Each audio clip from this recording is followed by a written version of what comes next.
Welcome back to another episode of the Rollin' in My 5.0 podcast with KASL Customs and the Infamous Project. On this episode, we are joined by special guest, Mr. Rick Love of Vintage Air. Rick joins us all the way down in sunny San Antonio, Texas. He even stayed late at the office to have this conversation with us.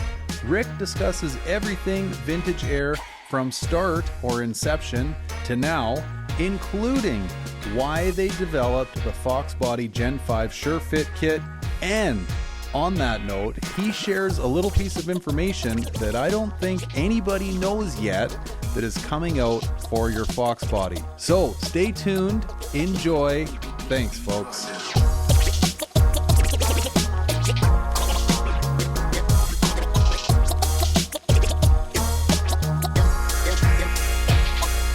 Okay, gents, we're recording. Mr. Rick Love from Vintage Air, thank you for joining us, sir. Thanks for the invite. I'm excited about visiting with y'all. Absolutely. Now, gents, I got a little story to tell you that's got nothing to do with Vintage Air, but I thought it'd be a pretty neat one to share right out of the gate here. So, Rick, I've been working on these little 1.3-inch digital screens, and I'm mounting them in an 87 through 89 Mustang dash bezel, down where in 87 through 89, they kind of had the idiot lights down there. Yep. So going through all kinds of wiring, and I mean, these gauges and the little ECUs that run them are quite technical. So I'm trying to tuck everything away and I get it all done. And I roll the key back to accessory. Everything's working fine. So, and I'm doing a YouTube video on it at the same time, right? So finish the video up. It's late at night and I go to start the car. The damn gauges freeze when I start the car. I'm like, oh boy, what did I do? Right? So anyway, the other fella that I got this idea from, I reach out to him because I shut the car off, tried again, same thing. And I said, Mark, like, are your gauges freezing up on you at all? He says, actually, I'm kind of having a similar problem. So I go back to the outfit's called Zeta Tech, and they're out in the UK. I go back to them and said, here's what I'm dealing with. And he asked me, how clean is your power source? I said, oh shit, I don't know. It's accessory power. I mean, I think it's all right. I got a 3D alternator, like it fairly clean, I guess you could say. And he recommends maybe a voltage regulator and stuff. And I run down a few different paths thinking maybe a capacitor in there would help. Because the only thing I can think is as I turn the key forward and go to start it, you get the starter draw. And this thing throws a tizzy when it sees an odd voltage drop like that. So in the meantime, as I'm trying to figure this out, the fella at, or this Mark fella, he says, hey, I've been talking to Zeta Tech as well. And he goes, you don't happen to know anybody in the UK with a Foxbody Mustang, do you? I said, funny enough, I do. And I'm like, but this is, like being in Thailand and running into somebody from the US. And it's like, oh, I know Jim. Do you know Jim? So anyway, I reach out to my buddy from the UK who we've had on the podcast because we thought at the time that we had him on, we're like, geez, I don't know if there was too many of these cars that made their way over to the UK. This could be a pretty neat story. So I reach out. His name's Chris. I said, Chris, where do you live in the UK, right? He says, I live in East Devon. I'm like, you got to be shitting me. This Zeta Tech is in North Devon. So long story short, Zeta Tech is going to bring Chris's car in for some voltage testing to try to figure out what the hell's going on with these gauges when you go to start the car. And how small a world it is in this silly little car community that all over the world you can kind of piece something like this together. What were the chances that it would be that close like that? What did they end up finding? So we're just in the initial stages of setting this up.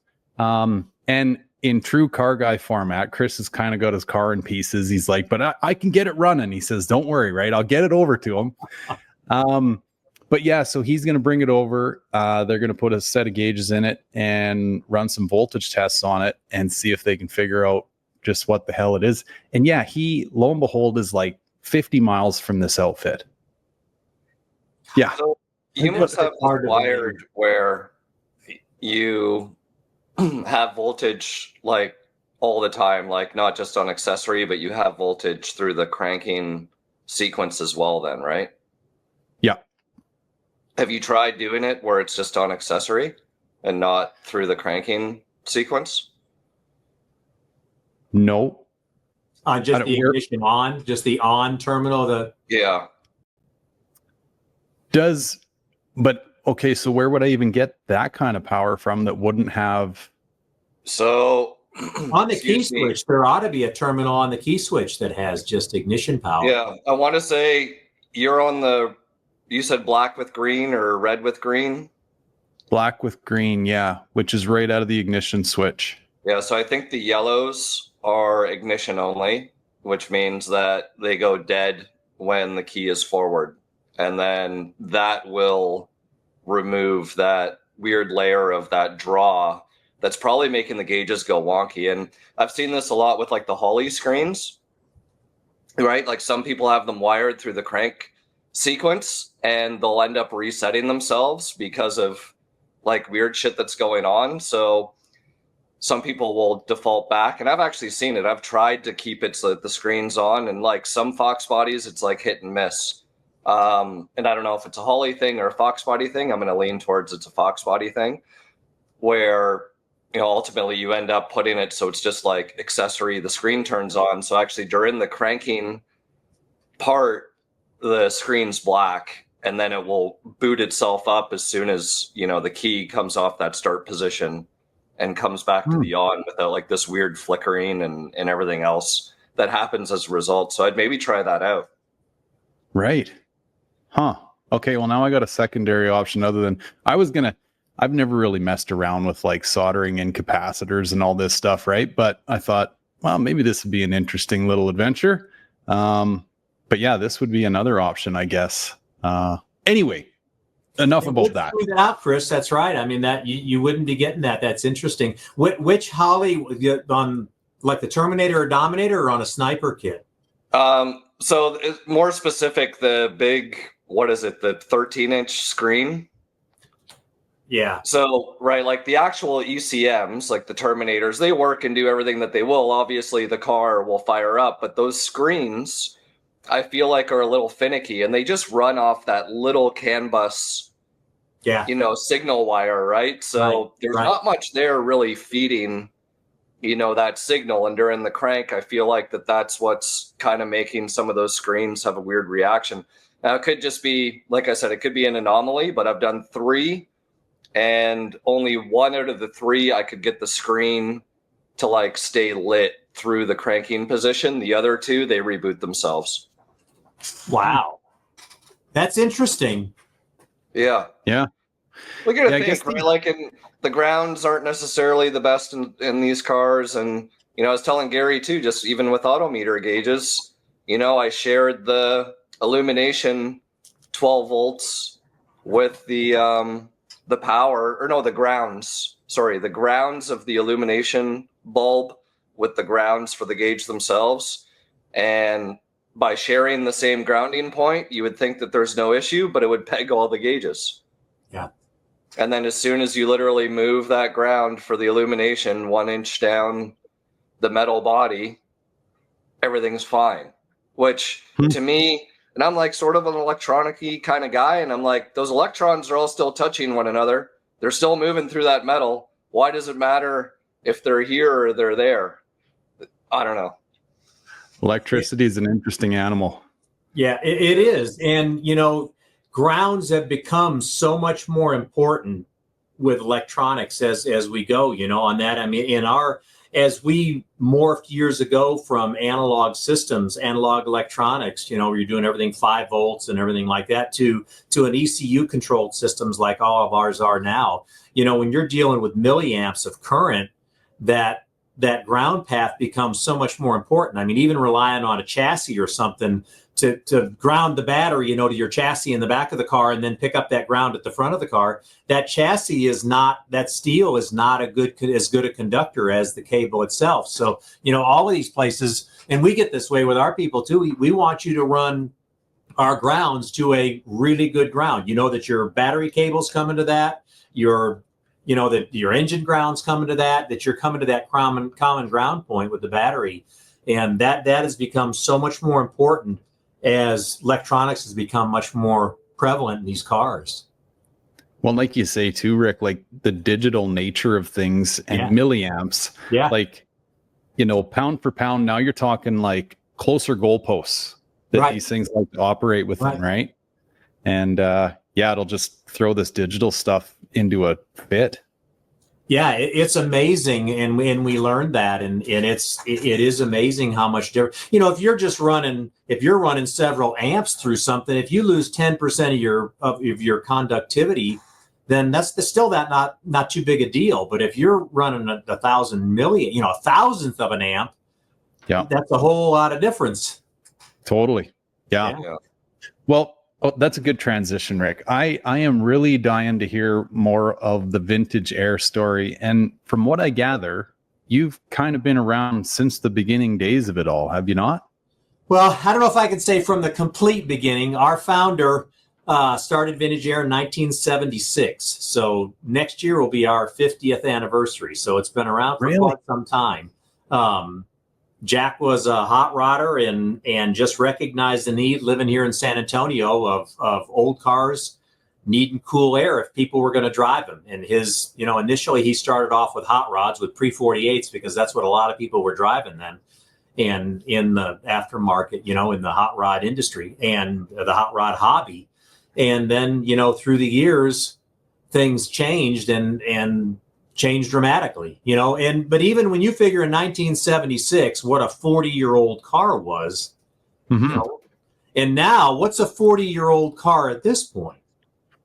They're over my shoulder pretty much. That's exactly right. That's exactly right. And it's so, everybody's idea, the nostalgic idea of their hot rod has continued to morph and evolve through time. And that Foxbody, to me, my daily driver is an 87 Monte Carlo old Aero Coupe. That's what I drive every day. And man, that was, when that came out, same kind of vintage as your Foxbody. And to me, that's still kind of a new car until you start figuring back as to how many years those have been out.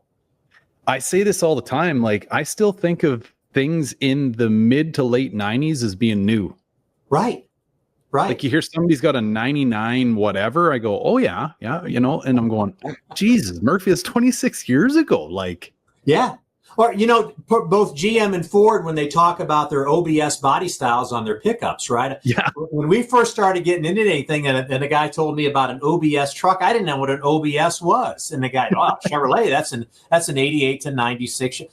Wait a minute. Old body style. I bought one of those brand new, and it doesn't seem like that long ago. And you're telling me that's the old body style or something. So it does. You kind of lose track of how time passage catches up with you. It flies. So going back to like the initial days of all this, like, so I've put the vintage air kit in this green car behind me, and I know how many boxes show up. Right. And, from a like entrepreneurial mindset, I think to myself, like, holy Christ. I mean, between the vacuum forming of just the outer housing of this box to like everything else that goes into it, like, how does a person go from going, hey, I think my hot rod needs AC, to like putting a kit, granted that was 50 years ago and they become a heck of a lot more technical now, but how does a person put all that together? Like, that just seems like the bank would have laughed you right out of the front door going for a loan.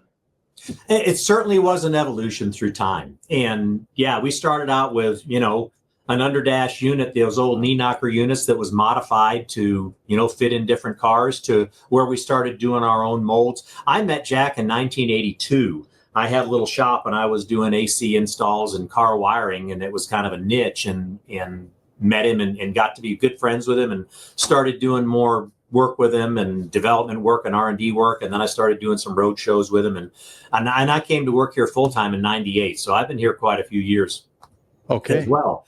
And, but the changes we've had through time, and even like that Foxbody kit that you have that we're so proud of, that's an injection molded case. That's not even a thermoformed case. That's an injection molded case, just like the OEMs do for their AC systems. So our newest systems, I mean, our technology is gone to the point where our kits can rival an OEM kit when you look at both the flexibility of them and how advanced they are. I mean, we're using OEM components in these kits. I mean, the blower speed control is a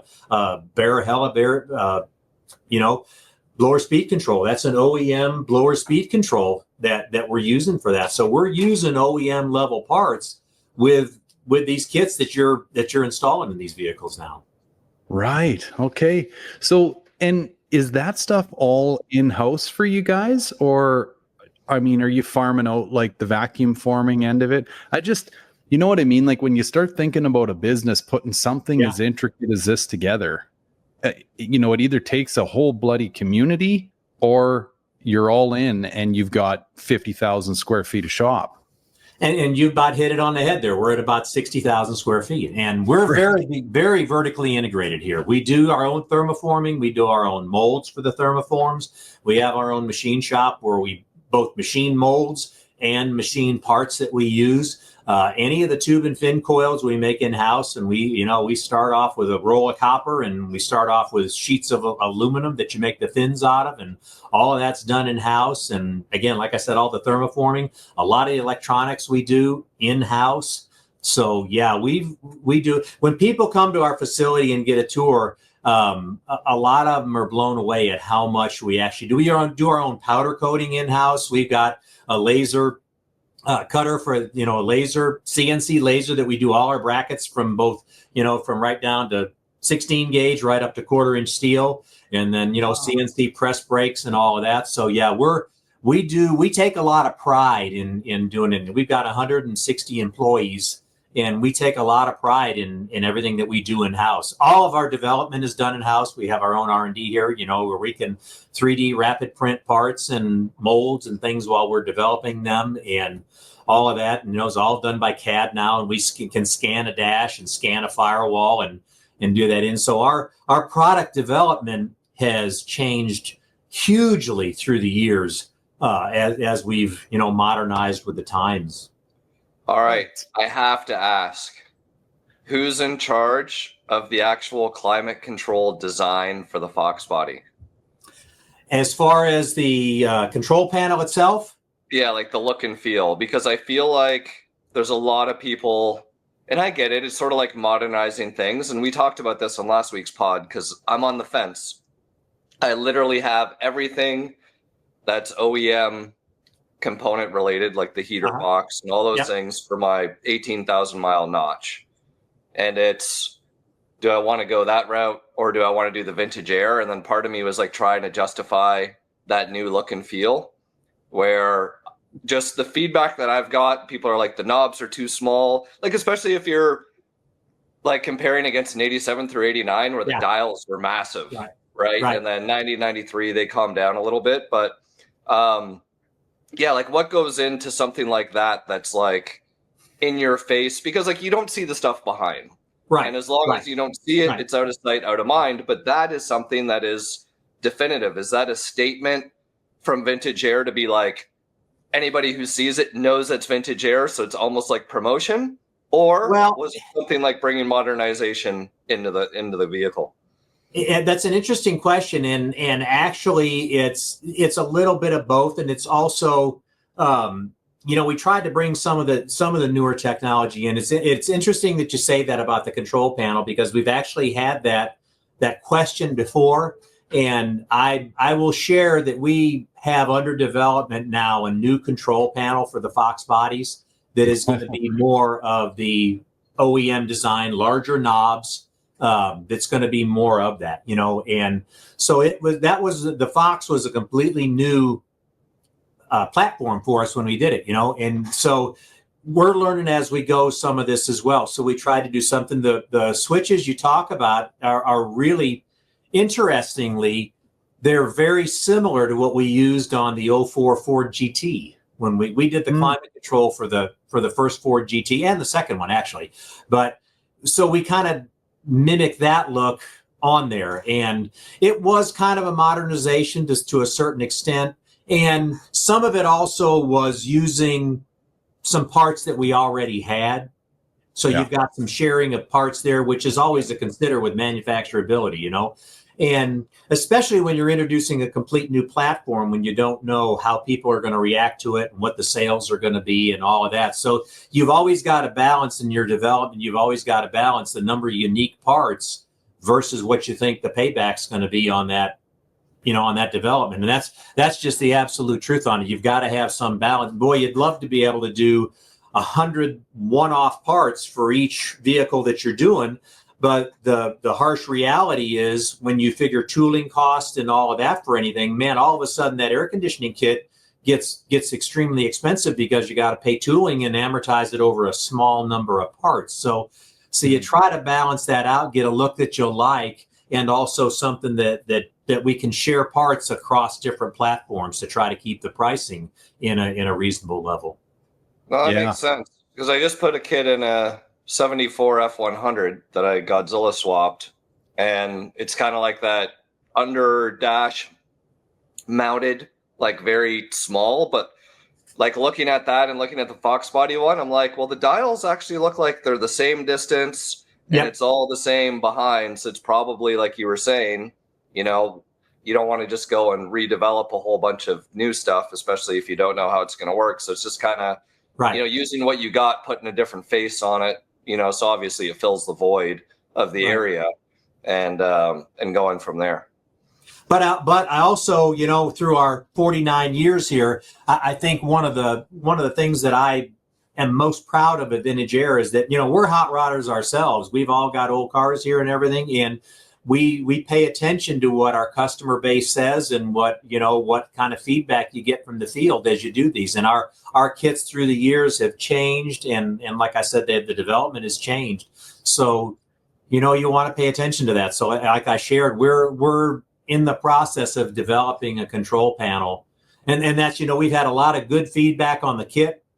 Performance is far superior to what the OEM Ford parts were, and you know, the technology is far superior to what was available 40 years ago on that. But the control panel has been something that's been a consistent question, you know, and a consistent thing. So okay, if that's what there's a lot of somewhat resistance to or questions to, then we want to be able to react to that, because in the end, we're trying to produce the best product we can that's going to be most accepted in the market. Well, you might almost have me convinced then. It's funny, Rick, because when we did talk about it last week, I said, you know, it was, geez, these lights tonight.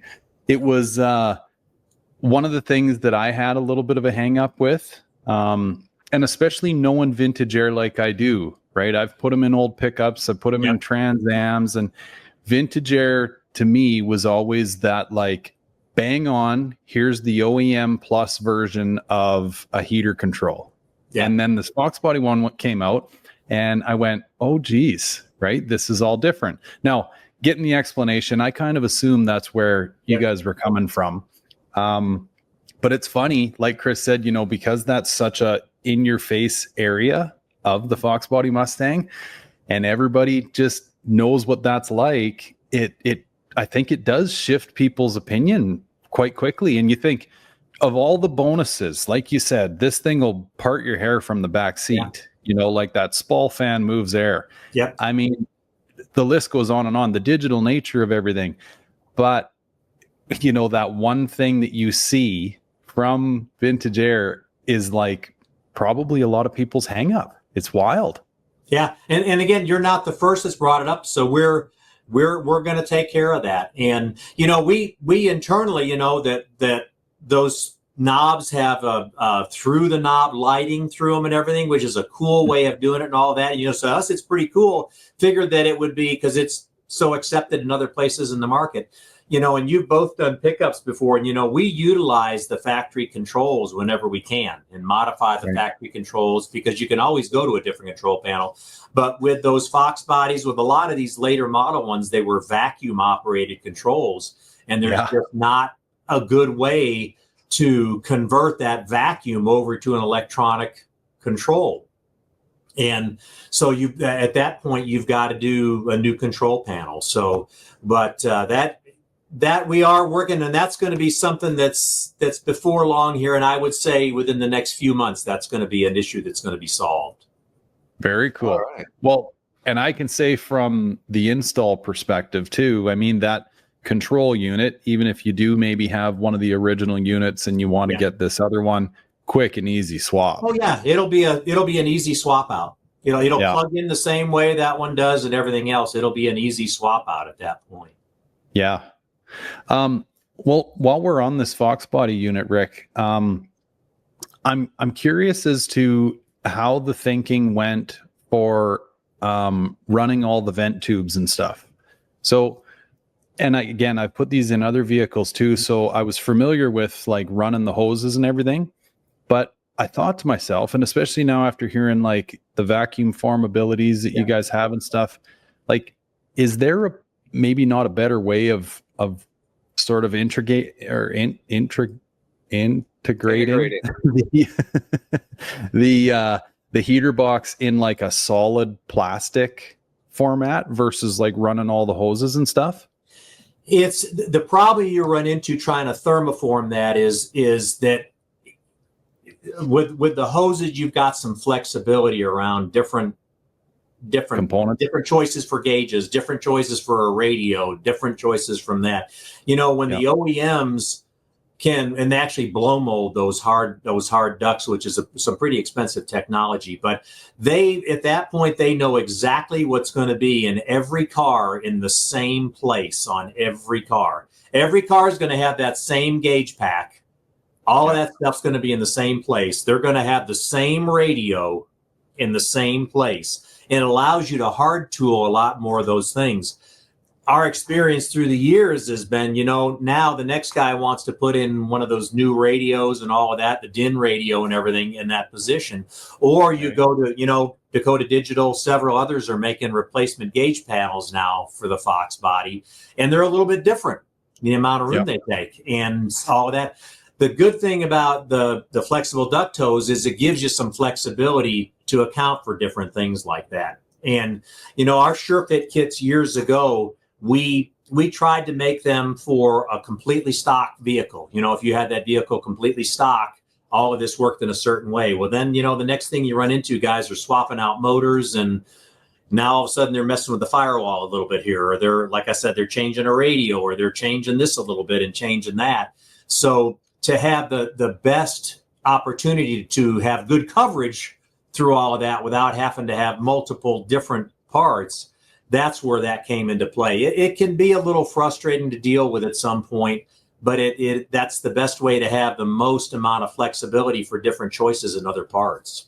Yeah, I get that for sure. I know I found with the Foxbody kit, well, it's funny too, because it's pretty much your last step, right? So you kind of can see the light at the end of the tunnel, and then it comes time to run the hose, and you get in there, you get your first couple on, you're going, ooh, I still got 3 more to go, and I'm running out of real estate here, right?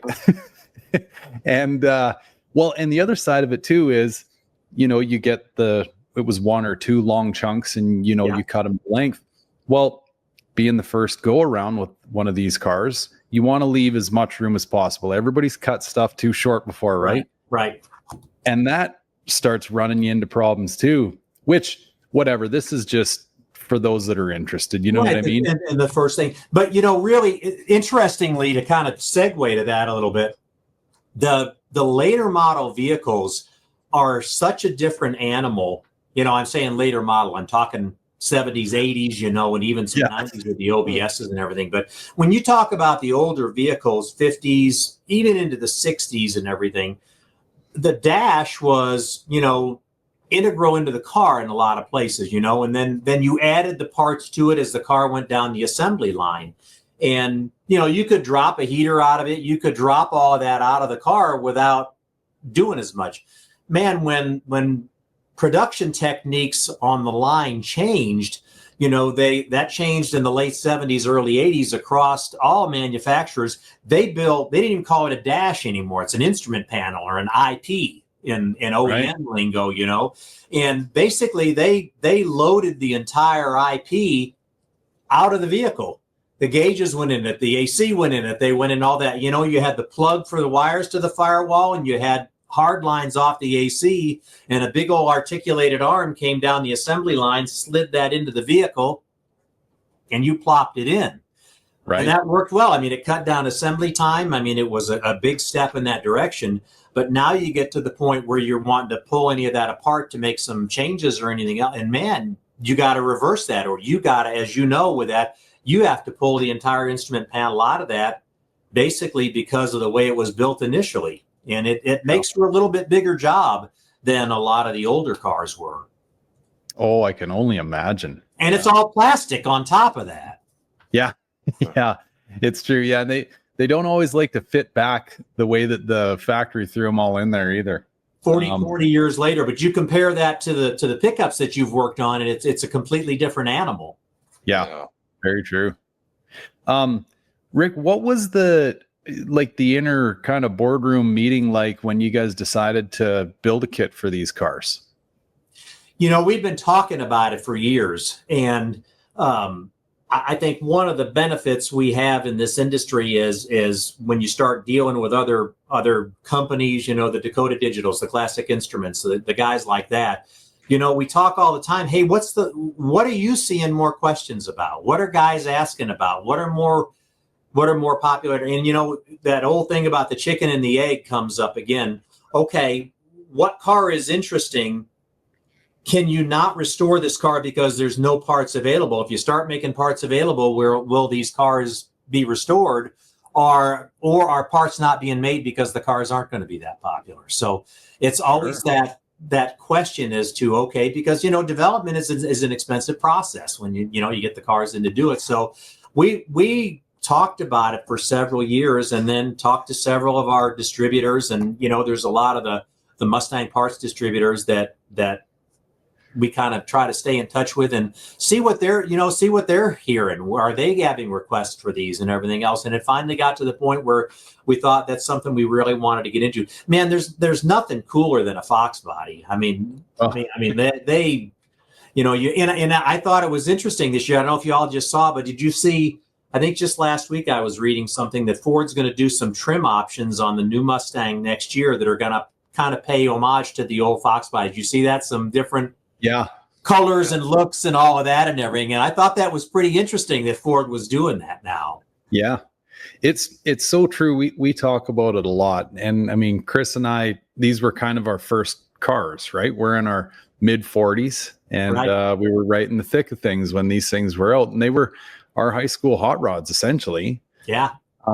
So, and it's funny too, because they were inexpensive. And there was a lot of parts available in them to make them go fast, pretty inexpensively. And man, my next door neighbor had an an 87 LX. Man, he got that car home, made a couple little changes, and was, you know, doing 1310s at the strip with it. I mean, it was amazing at that point in time. Yeah. We joke around all the time and say, you know, they're kind of the working man's car, which funny enough, going back even further than that too, right? It's like, well, the Camaros and the Mustangs and whatever, they were kind of the working man's car too, right? So it's funny because, they do. I don't know. I guess I'd say that on the whole, like 95% plus, if you go out and around in one, like you're definitely going to run into somebody that either had one, they knew somebody that had one, like they've got that flair to them. But there's still that 5% that are like, those cars should have never been made. Like Mustang 2 level hate. You know what I mean? Like, yeah. Mustang 2. There's the one that probably should have never been made. But you raise an interesting point. I was telling you earlier, I've got that old Monte Carlo. That's my daily driver. I've got a 39 Ford Coupe that I've had for 40 plus years. It was my daily driver in the 80s. And still got the car, and I'll drive it to work occasionally and everything else. But you know, you stop to put gas in, or I'll go to the grocery store or something like that in it. And now compared to what 30, 40 years ago, you don't get much reaction out of it. That stupid old Aero Coupe, I'll tell you, I can't stop and put gas in that car without someone coming over with a story about the neighbor down the street that had one. And I think that's very similar to those Mustangs, because you're at that point in time where everybody has a nostalgic story about that. about those cars. You know, like I said, my next door neighbor had one, you know, that I was there. And I think, I mean, that's what pulls at us on these cars is, man, talk about a back to the future, quick trip back to the good times when you were younger and things were a lot simpler. I mean, and what does that more than a car you had at that time? Yeah, it's true. I know the other thing we throw in there, and I think any car that's memorable plays into this, where like it touches all five senses. Yeah. Right. You got the sound, you got the smell, you got the feel, you got all of it. And these things, I mean, they were they were a dime a dozen. They made a pile of them, and kind of everybody and their dog had one, or at least somebody, one or two people at high school had one or whatever. So they just, because they touched all those five senses, I think they really truly stick out to that genre of folk. And then, I mean, you think to yourself, because we've also tried to kick around the idea as to why these things have really skyrocketed up in value like they have. And, you know, when you think about the transition of people from knowing these as high school hot rods to now getting their legs under them in their mid 40s, and, you know, you're settled in your job, and maybe you got a few bucks to spend. And then, you throw the craziness of COVID in there and cheap money and everything else. I mean, these things like doubled, tripled, quadrupled in a couple of years, you know, like the timing for you guys bringing out a vintage air kit was just impeccable. And when you talk about the board meeting on that, or the discussions we had on that, that's always a factor that we've got to consider. You know, if a car's only worth $3,500, it's really hard to invest $2,500 into a climate control system for it. Right. I mean, that's one of those things, you know, perfect example, years ago when I had my shop, I did an AC kit for a Volkswagen. I put one in for a Volkswagen.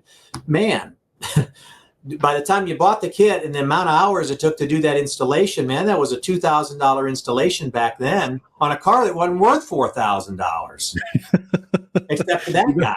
But that raising that price or that value, now all of a sudden some of that starts to make sense. And then, you know, not just for us, but for so many other people within the industry, look at the reproduction parts availability now versus just maybe 5 years ago, what there was available for those cars. Yeah, it's so true. You know, it's funny too because. Oh, sorry, Gary. No, go ahead. But I was just going to bring up the old Mustang mags. I mean, you know, in our day, like there was 3 or 4 of them on every shelf. Yeah, on every convenience store you went into. And it's funny, as those things went the way of the dinosaur, everybody kind of wondered where this was all going. But I don't even know if it had a dip. It just kept going. Mm-hmm. So, and then the online side of it too, right? Which is a whole nother animal. But yeah, I'm curious, I guess, in the transition of us as individuals who had these cars when we were younger, we ripped the AC systems off. Right.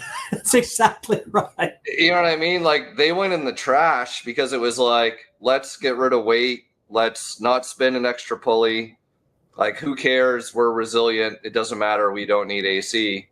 Versus now, it's like, holy shit, I'm not driving that car in the summer or whatever unless it's got AC. So it's like the shift of the demographic that, you know, kind of waiting for that transition point to where it's like, oh, okay, it's not like a want, it's a need now. Right. Well, you know, we all become more spoiled. Let's face it. We're all, you know, when I grew up, I mean, my parents' cars weren't air conditioned. They didn't have air conditioning. The school wasn't air conditioned, you know, or anything like that. And now we're all a little more spoiled on that. And the roads are different now. I not too long ago, I was out for a ride and I thought, you know, it's not that hot out. I'll roll down the windows for a while. 5 minutes, I'd had all of that I wanted. You know, the noise, every truck that goes by is the air is flopping it. You know, it wears you out in no time. Man, you roll up the windows, you can talk, you can listen to the radio, you can do a podcast. I mean, all of that stuff. We expect that in our vehicles now. And yeah, you're exactly right. How many of them did we rip out at those times? But we're a little more, I think, a little more picky now. Yeah. It's so true.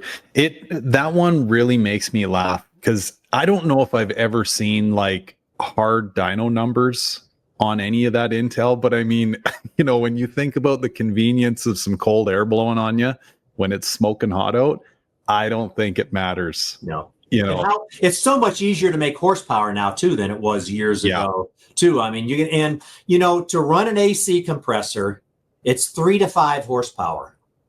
Okay.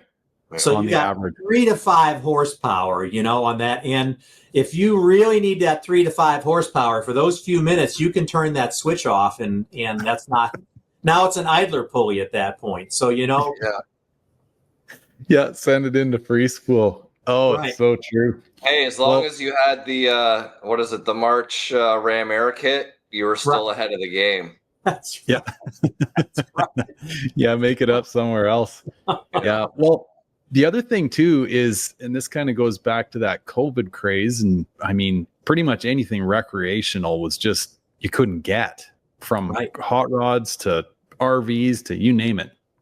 But I often joked and thought, like, this, maybe say somebody that had one of these Fox bodies in high school or always wanted one, whatever, and then they come into COVID and money's cheap, or they've got a little bit squirreled away, whatever, and they talk the wife into getting one, right? And they still have that 18-year-old mindset of like, how cool this was. So bring the car home. Come on, love, let's go for a ride, right? And she gets in, and this thing smells like gas. It's hot. The whole bit, right? Right. And then that's where vintage air comes in. It's like, well, let's leave the windows up. Let's get some cool air blowing here and enjoy this thing, Yeah, it makes a big difference, that whole thing. And I'm going to guarantee it. My wife's not going anywhere in a car that's not air conditioned. And that's just, that's just the way it is now. And, it's funny when you say that, but when you picture about, the guy getting that car and everything, and he may have a few dollars, you can duplicate the car. You're probably not going to duplicate the mullet that you may have had back then, but you can duplicate that car and that feeling. And you touched on it earlier about, all 5 senses that these cars do. I mean, so many of the cars today, I mean, are they a whole lot better in every way? Sure. But they're almost antiseptic. You don't have that.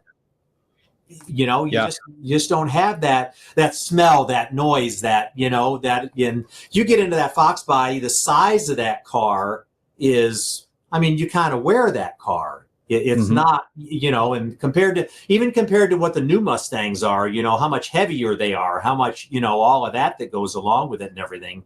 I mean, it's a huge difference. Yeah, we say the same thing quite often. It's almost as if vehicles are starting to lose their soul. I think I can safely say they have. Maybe you could make the argument for like some of these GT3 RSs and stuff, those are demons. Like, they're, maybe they got a black soul. I don't know. But everything else for that matter, well, take the electric car world. You know what I mean? It's like, there's no soul there, like these things are built to throw away. I actually caught a quick little video of a guy the other day saying he had bought a used Tesla and it had 120,000 miles on it or something and was having some issues with it. Took it in. Turns out it needed a new motor and a battery. And he had like $30,000-$40,000 staring him in the face. Like, what are you? That side of things really does not make sense to me. I can justify, we don't have any electric vehicles in our house, but I could see if money was no object, if you wanted a little runaround car or truck, the new Lightning or whatever, like, okay, this makes sense. As long as you had a backup something that burnt dyno fuel, because I think to myself quite often, like, what happens if you had a long day in the electric mobile and then one of your kids slips and cuts their wrist and you got to get to the hospital and you got no battery? You're done. Right. You throw them on the handlebars and take the pedal bike at that point. Yeah, I won't even take a electric rental car these days just because I worry about that. I mean, usually I got to get back to the airport or whatever. And to me, if I need to stop and put gas in, I got plenty of options to stop and put gas in. But actually, that's the question. Do rental car agencies like penalize you if you don't bring it back with a full charge? Yeah, I think there are some charges for that and everything. Yeah, I think there are some Like charges. bring it back at the same percentage, give or take, or some bullshit. Otherwise, we're going to charge you X amount of kilowatts per hour. Right. Yeah. Right. I've never thought of that. I guess it would make sense, especially when I know these new superchargers are apparently quick at doing what they need to do, but it's still, I see them all over the place. You know, people lined up playing video games for a couple hours, waiting for their car to charge. And I just think, like, what are we doing? You know, it just doesn't make sense. And would you know, Rick, actually, like, so one of these electric vehicles, you know, you in theory can sit in it and run the air conditioning for however long that battery is going to last. It must take quite a bit of battery power to run that compressor. You know, well, but the advantage they have is that they're 400 volts, and some of them are 480 now. And you know, like some of those guys running like 3-phase power.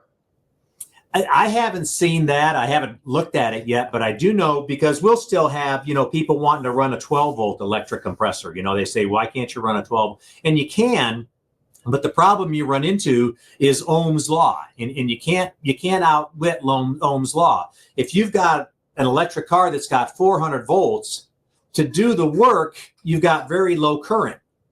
You've got high voltage, low current. You know, V equals IR. Now, if you lower that 480 volts down to 12 volts to try to get that same amount of work, now your current demand goes up exponentially. I mean, you're talking about 170, 180 amps to try to get maybe 6,000, 7,000 BTUs. Well, our Gen 4 is 15,000 BTUs. So, you know, right.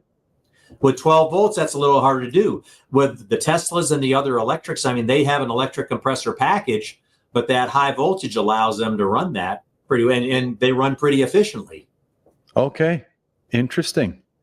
Yeah, that's a question I've always had. There's actually a fella that's driving one of those Ford Lightnings, and I see him every day at school pickup, and he's sitting there, windows up, and it's smoking hot out. And I think, you must be running the AC. There's no way you're sitting in there without it.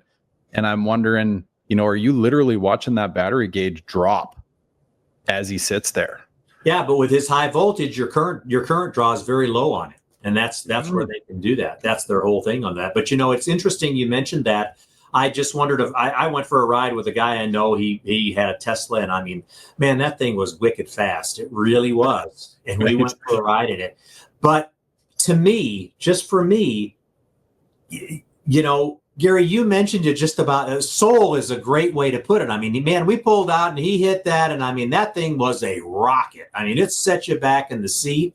But man, I miss the sound. I miss grabbing a gear and things like that and everything. I mean, that's all part of the experience to me. I mean, that's what I dig about old cars is they have a soul, they have memories embedded in them and everything, you know, and I mean, it's just, but that's part of what I dig about them. It's so true, you know, and I mean, the kids nowadays, you know, they're attracted to this whole Tesla idea and stuff. And I think to myself, like, I don't think there's ever a point like 20, 30 years from now where they'll look back and have this same sense of a soul in a vehicle that we do, you know, because these things quite literally do. Whenever I get somebody reaching out to me going, hey, you know, I'm looking at buying this car and what do you think? You know, here's some photos. I'm like, well, I can tell you what I think visually, but I'm like, this might sound crazy, but I said, if you listen close enough, that old girl will talk to you. It'll tell you a story. That's right. You know?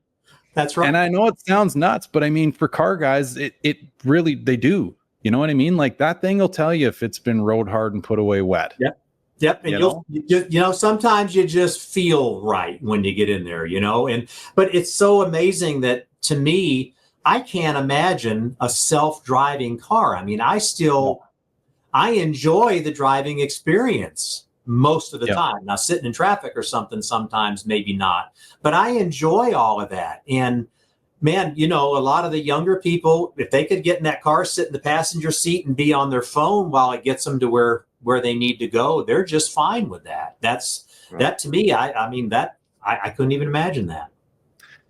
Yeah, we say it quite often, Rick, because we've had people on that their kids are getting into that driving age, and most of them say that their kids aren't even interested in getting their driver's license, which to us old, graybeards, like you go, what? Like we lined up at the driver's license office on your birthday.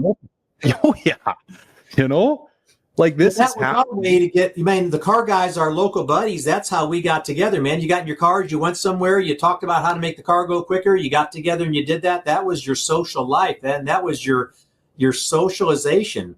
Now you pick up a smartphone, and that's your they can pick this up and talk to anybody they need to or want to, and we didn't have that.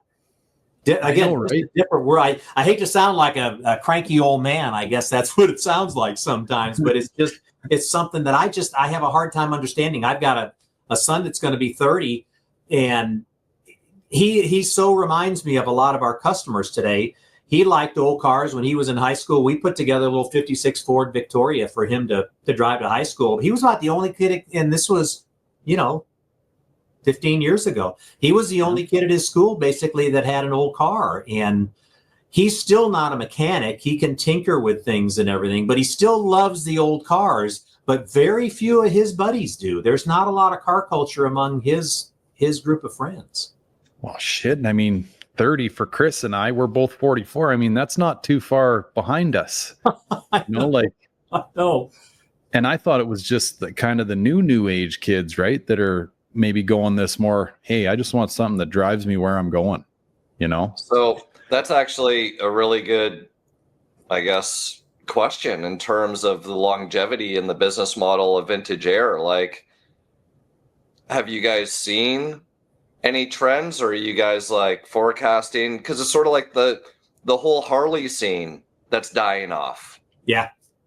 Right. So it's just, okay, the boomers, if you will, the old heads, whatever the yuppies are calling us, and our parents, for that matter, they're just not into the bike scene. So do you feel, there is a threat potentially to the automotive aftermarket world in terms of this?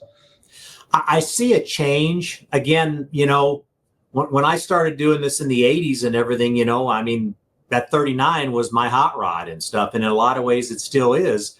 But man, that car brought back a lot of memories for me, because that the local guy when I was growing up, the coolest guy in town, man, had a 40 Ford, and that was and he was the John Milner of my area, or my era in my area. And but now look at those Fox bodies. That's the same thing. That was your high school hot rod, right? Mm-hmm. And I still think we have enough. It's interesting to me going to some of these events that you go to. I think we're starting to see more kids get back into this, because in some ways that there's an era of simplicity there that is lost today. Yep. You can still work on one of those. You can still work on a Foxbody and all of that and everything. You can still work on a lot of those cars and, make some tweaks, do those, everything. Man, it's hard to do that with newer vehicles. Yeah. A friend of mine, his, I guess it'd be his oldest son, but he's, late teens. Actually, yeah, he's just graduating high school now. And it's funny hanging out with those guys, him and his buddies, because they've gone into this sort of German VW, Audi, Beamer type world, right?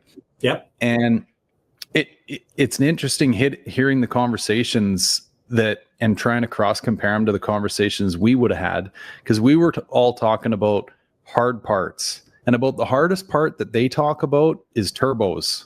Yeah. Other than that, it's all tuning. Yeah. Laptop based hop-ups, right? And we were all talking gears and intakes and, this, that, and the other thing. Now, to your point, Rick, I love the fact that there's at least a sense that is still going on, right? Regardless if it involves laptops and all the rest of it. Right. But it's neat the contrast of it, because some of these German cars, it really truly does take nothing more than a laptop, and you're a couple hundred horsepower, like numbers that we would have blown our minds. Oh, yeah. 20, 30, 40 years ago, you know? If you had a 300 horsepower streetcar back then, or a 350 horsepower streetcar in the late 80s and stuff, man, you were doing okay. You know, You're kicking ass and taking names. You I guess what would be like, speaking about, I guess, the technology aspect of this, like, would you say that there's going to be a cutoff in terms of where the newer OEM systems, it's not worth creating systems for? Like, once we get into the CAN bus stuff, like, to me, it's sort of like I think of my Lightning, right? The 2000 era. And then I'm like, okay, once you get into probably what would it be, 2014 minus the Lightning body style and newer, is that sort of like a cutoff point?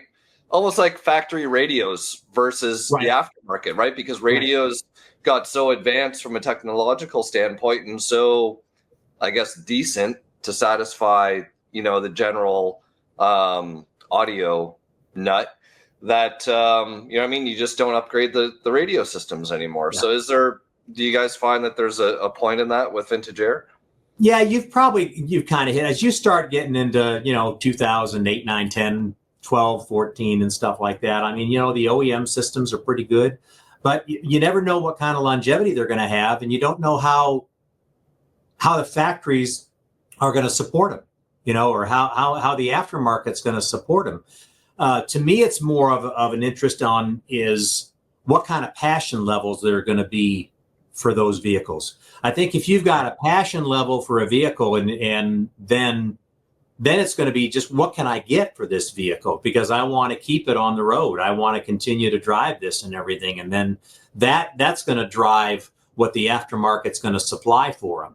I think that passion level to me is more important than say how good the system is eventually, because anything wears out. It doesn't matter what it is. There's going to be, you know, I'll tell you, when we were working with the first Ford GT program back then, I learned an awful lot about how the OEMs look at car sales and everything, you know, just dealing with OEM people, them and everything. We learned a lot working with Ford and Roush and everything on that first GT project and even the second one.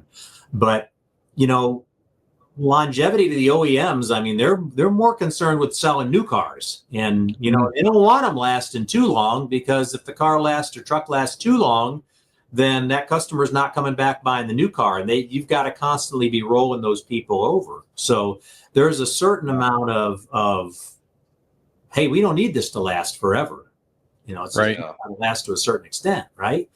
So that's a part of it. But that to me is as I said, that's the big thing, is what's the passion level going to be for some of these cars? I mean, you know, there's some pretty darn neat cars coming out in the last 10 years. True. Yeah. But at the same time too, right? I mean, I'm trying to, it's going to be different for each manufacturer, but I'm trying to peg like where cars went from, okay, we're going to fix this, to just remove and replace, right? Computer or our, you know, download of Intel tells us that this part's gone, take it out, throw it in, right?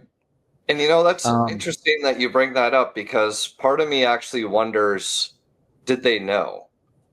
Because like, if you think about the Foxbody's AC system, it's pretty damn robust. Yeah. Like they last, like, and they lasted for years. It was just, if you don't use them, seals might dry out a little bit, but you know what I mean? Like, you don't have to change the O-rings or anything. Like, let's be real. Like, they say, oh, you got to retrofit for our 134. Do you know how many Fox bodies I just drained, or the R12 was out and jammed some 134 cans in, and it's worked for years? And like, the evaporator cores are way more durable than the heater cores ever were, amazingly enough. Yeah. Yep. Like, it's actually quite crazy. I think we actually destroyed more of the AC systems than the AC systems destroyed themselves in those cars.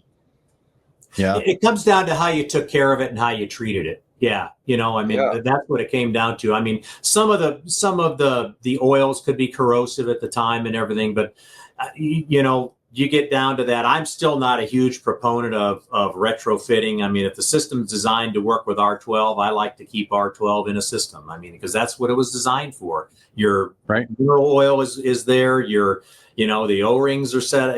Everything is kind of designed around that refrigerant. 134A is a great refrigerant. It's real, but it's chemically different from from R12, and there are some different characteristics that the system has to be designed around. And and would that have dictated some of the shift, or I guess changes in terms of how AC systems would be built? I guess going back to Gary's point of, okay, R12's hurting the environment, we can't use it anymore, get rid of it, we need 134. Right. At the same time, let's take this opportunity where we need to make a bunch of parts. Because I do feel like there are a lot of failures in newer stuff, and it's like, okay, well, how much 134 has been injected into the atmosphere now just because all these evaporator cores all explode? Right. And a lot of that comes from the way guys handle them, the way they were. I'll tell you, I learned in 1995. I go back to I bought my wife a little black Tahoe that GM had come out with, and it was Tahoe SS, and it was black, and it was a great looking little truck. It was lowered and 5 spokes on it, but the AC was terrible, and it was the first year that 134A was mandated by the U.S. federal government. And basically the OEM said, okay, it's 134A now, and they took a system that was designed for R12 and dumped 134A in it. And I'll tell you, I went back to the dealer I ended up getting rid of that truck because in Texas, when it's 100 degrees, the OEM spec I found out was 50%. So if it was 100 degrees out and that was putting out 50-degree air, that was within spec. Well, in a black vehicle in San Antonio, Texas, that was not very good. And they kept telling me, Mr. Love, here's the deal. There's a new refrigerant. You just got to get used to this is the way things are. Well, I drove my 39 down there that had 134A in it, and I've got 36-degree air coming out of the vents on it. And don't tell me it's the refrigerant, because it's not. It's this system. And, what it became was the OEMs, they had to go back to school and decide, okay, and figure out what is the different chemical properties of this refrigerant. Okay, and we had to change the way the condenser was constructed, and a lot of them went away with went away from the tube and fin condenser. You went to a parallel flow condenser that had more surface area and for heat exchange there and everything. And now, after a couple of years, the OEM ACs were working just fine with 134A, but they had to design the components or source the components to go with that refrigerant. And that's what'll make it work properly, just like we do. So out of curiosity, if you had to let the 134 out of that little Tahoe and jam some R12 in there, what would have happened? I think the problem you'd run into, though, is the difference in the oils, because they were running a different oil that doesn't play as well with it and everything. I never did get to that because, the service ports were set up for it. I didn't even try that at the time. I was so frustrated with it. It was easier to get rid of the vehicle. But it was just a demonstration that even the OEMs sometimes rush to market with things without paying attention to some of the details. True. Right. Is that what the story behind? Sorry, Chris. Is that the story behind the switch from R12 to 134? Is R12 was an environmental issue? There's a lot of you can pick up 6 different books and get 6 different stories on that. The patent ran out on the formula for R12. The GWP, what they call the global warming potential for R12, was certainly higher than 134A. And now you've got the 1234YF that has even a lower global warming potential. What you want to believe on that, it's kind of, people believe what they want to believe. I think there's, we all want to be environmentally responsible for our kids, right? So that's a big part of it. But why the switch was generally why you wanted to have something that was more environmentally friendly. How much of it was being released into the atmosphere, who knows? Because that's kind of the thing that you sort of scratch your head over is, if you got a tight system, which they're supposed to be, a closed system, unless you're just venting this stuff off for fun, I don't see the problem here, right? It's all contained in theory, or at least on theory. paper. Yep. Yep, in theory, they were using it in appliances and things like that. So when you retired a appliance, what happened to it? I think a lot of it, could have been handled with better containment of the refrigerant, at the end of its life cycle or whatever, probably. But gosh, who knows at that point? Yeah, unreal. Okay, so tell us about this this coupe that you got, Rick. You've had it for how long now? 41 years, I guess it is. I bought it as a running car in Detroit, Michigan in 1984 at the Nats North and drove it home. And I was the guy I bought it from was second owner. It had a small black Chevrolet in it, and it was black, and it had a what was once a red crushed velour interior that had turned pink with age. And he had built it in 1972, so it'd been a hot rod. He got it from the original owner, drove it home with the flathead, and built a hot rod out of it, and it was that way for years. And painted Straight it from American Graffiti.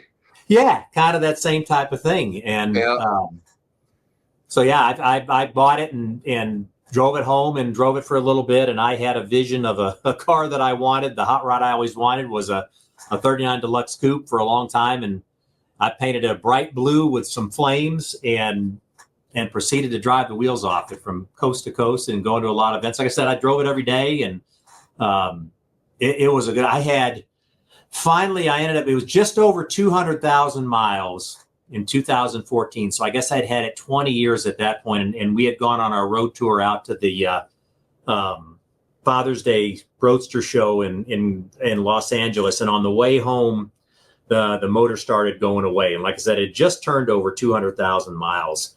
And so when I got it home, the motor was about done. And so I ended up pulling it apart. And again, I had built it in a one car garage at one point, and we painted it with lacquer paint. And in 20 years, that poor lacquer paint was literally falling off and checking and cracking and falling off and everything. But I still, man, that car had so many memories, had gone so many miles with me and with my wife, and gone, one of our first dates was in that car and everything. So I really did. So anyway, make a long story short, blew the car all apart and stripped it the way it should have been done the first time, did a whole lot better body work on it this time, did a whole lot better paint work on it this time. But we basically duplicated the look. We took pictures, we took tracings and everything, so it looks just like it did when we first finished it in 1984. Now finished it, I guess, and tore it apart in 2015. What was supposed to be a year build turned into about 3.5 year build. But it happens. Isn't that the norm, right? And got it back on the road in 2018, and I still drive it to work fairly often, and take it on our road tours and all of that and everything. It's still a car that's just great fun. Right. Okay, so let me ask you this.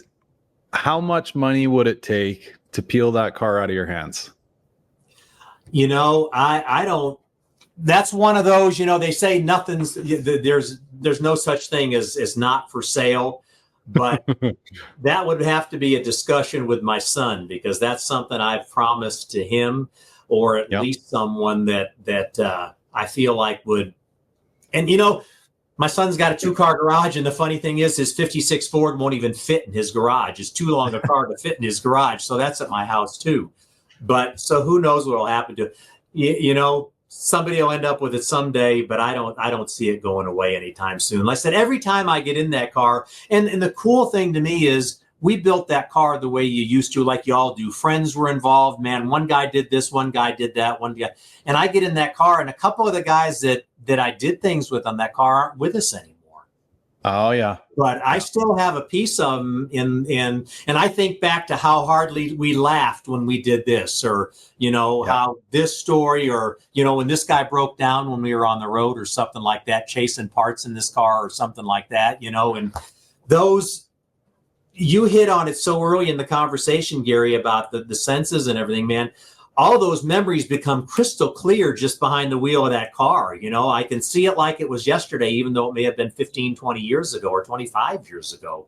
And I'm not ready to give that up, because I don't know anything else that's gonna give me that little high like that. That's something that's pretty darn, Car's still a car, but man, the relationships, the friendships and everything that are tied into that car, to me, is what makes them so special. Oh, Rick, you're touching my heart. I'm getting goosebumps. That's usually a good sign. Because, well, Chris here with us and a bunch of our other buddies, they give me shit all the time because this green one over my shoulder I've had since I was 17. Man. And they always say to me, like, how much money would it take to peel that car out of your hands? And I said, honest to God, unless one of my children was on their deathbed, I'm like, there is not an amount of money that I would ever sell this car for. And it's funny because I know you'll appreciate where I'm coming from. It's not necessarily the car. It's this like aura. Yeah, it's the car. You just your hand signals are so close to mine because it's the car and everything that went along with it. Yeah, it's steel, it's some upholstery and everything else. But man, what's happened around there? Yeah, that's. Well, it was funny too because we were down in Pigeon Forge at Ponies in the Smokies about a month and a half ago. Yeah, and we had driven all the way down from British Columbia. We towed this thing with us, and we were having this conversation in the Airbnb we had rented one night. And everybody thinks I'm full of shit. They're like, no way. Like, if somebody walked in with $1 million, I know you'd walk away from it, right? Well, anyway, as the week goes on, I had some issues with my radiator support brackets, and there was a fella at the show that was selling these nice kind of CNC'd ones, and we were all out on the driveway having a couple of beers the one night, and I thought, oh, we'll put these on. Well, anyway, they didn't fit over like the rad support kind of bend as well as they should have. So what started out as like a little bit of minor bending turned into a little bit of a hammer, and then on, right? And anyway, and these guys are going, you're using a hammer on an over $1 million car? Like, are you crazy? And I said, boys, you know what? That little twist that I had to put in that rad support, you guys are now a part of that car. Like, every single time I see that beating that I gave it to make those goddamn brackets work, I'm going to think of you bozos. Yep. You know, and that's that you can't put a price on that. That's priceless, really. You know, those hammer marks or whatever you did. I mean, I guarantee you smile every time you look at them because that memory becomes vivid at that moment. And there's no replacing that. No. Funny enough, just the other night, I had the hood open and the hammer marks, I mean, we did a little bit of hillbilly engineering. I mean, the hammer marks were going to be under the bracket, right? Right. But we did get a little weak on a couple of the hits. So you can, if you look close, you know, the paint's kind of beat up around the corner of them. And I looked and I thought, I should fix that. And then I went, not a goddamn chance I'm fixing that. No. At all. No. Like that, I will remember that forever. And I tell another story about picking a buddy up. He worked at his dad's mechanic shop, and we were all going out to this party, and we didn't have time to take him home and let him get showered up. So he got in the back of my car all grubby, and he still had dirty hands. And anyway, there was so many of them in the back, and we're driving like we're on fire too. He's got his hand on the roof, right? Is kind of bracing himself back there. Those fingerprints are still in that roof. I won't take them out. You know? Like I don't know. It's something that I don't know that everybody understands, right? Like, I know you hear folks say like, oh, there's a price for everything. I'm like, I don't think there is. Right. I look at it just like a kid. I'd never sell a kid. I joke about it. I tell the kids, I'll sell you for parts if you keep this shit up. But it's like that. It's the same level, you know? It is. And it's funny, years ago when I was building that 39, I said I had a one-car garage, the house I was renting then and everything, and I'd have to shove the car out to work on it and then shove it back in. And sometimes the driveway had a little bit of a drop-off to it. I had to go get my neighbor to help me push it back in, an older neighbor guy. And his big deal was fishing. He was a fisherman. And he was giving me a hard time about, you know, how much money you're spending on this car and this silly car and stuff like that. I kind of looked at him and said, hey, how much is that bass boat you got there? You know, and how much is every one of those 17 fishing poles that I see you throw in the back of that bash boat? And how much was that pickup that you had to buy to tow the bass boat because your old one wouldn't tow it after you bought it and everything, you know, and we got to laughing about it. But he had the same thing. He said, yeah, but my buddy's in this boat. He said, some of the things we've done in this boat and all of that and everything. Yeah. So, I mean, it's, you know, as car guys, we always relate to the car aspect of it, but that's the whole thing about whatever hobby, whatever you're into. It's the people aspect of it that are the big thing. You know, the fishing, the golfing, the whatever it is, that just kind of gets you there. Yep. Yeah. We say that all the time about the shows too, you know, like it's the cars were the catalyst that kind of brought all of us together, but then it's everything after that. Right. And yeah, you just can't put a price on that. At least I don't think. I mean, that is priceless stuff to me. Yep. You know? Yep. And I'll tell you, I'm a little older than y'all. The older you get, the more that becomes valuable to you. Right. Because, you know, again, some of these guys I ran around with back when that car was first finished and through the years and stuff, some of those guys aren't with us anymore. And man, that car to me is still my connection to those guys and the memories I made with them and everything. And that, you know, the sound that, like I said, at the risk of sounding goofy here and everything on it. But again, as the older I get, those things, man, there's no replacement for that. And you can't go back and re-get, but man, I can relive them up here and the vivid memories that car always brings back and what's there. That's the most important part of it. Yeah. Yeah. I feel bad if, you know, I guess for anyone listening to this, like if you don't have that feeling about something in your life, you know, I honestly feel bad for you because there's something about, I mean, just being out here knowing that it's behind me. I mean, you know, you can come down here when your whole world's turned upside down, you come down and you see that thing and it makes you smile. You go, yep. All right. Exactly why you stay here. Like, I don't know. It's a weird deal. It is, but it's a shared thing in this group we have, this car guy culture we have and everything. That is such a huge part of that. It's such a huge part of it. Yeah, so true. Hey, are you guys, Rick? Are you still doing like a lot of say like Camaro kits? Because you know people talk about like there's no Camaros left to restore out there. The best you can get a VIN number. You know what I mean? Right. Like, where do you guys find your like your main sort of the product that you're running out the door? Where is it mostly focused? It's a lot of it's, you know, 60s, 70s pickups are huge now. Trucks have become a huge part of what we do. You know, first it was the Chevrolets, you know, 67 to 72 Chevrolets, the C10s, you know, and then it became more and you know, the 53 to 56 F100s, Ford F100s were always hugely popular, you know, and that was big. And then, but man, I'll tell you, the 67 to 78, 79 F100 Fords have really grown in popularity the last few years and, you know, continue to grow. And it's funny you say that. I just got a picture yesterday from a friend of mine that pulled a 57 Chevrolet out of a garage. It's been there for 33 years. Come on. In this shop. And, you know, this old quintessential barn find and stuff. And we laughed about it. Said, oh, yeah, everybody says there's none of these to be found anymore. And, you know, there's still a lot of Camaros around. And I think you had mentioned it earlier, you know, a lot of guys are aging out. Well, now these cars may not be passed down to their son, particularly if they're not a car guy, but they're being passed somewhere. Right. And that's a big part of it too. And, you know, maybe like for an AC system, like we talked earlier, the AC systems now, the Gen 5 systems we're doing now are much better than what we did 20 years ago. So if a guy's got a 68 Camaro, he's got one of our old cable kits in there. He bought the car or something like that that's 20 years old, 25 years old or something like that, man.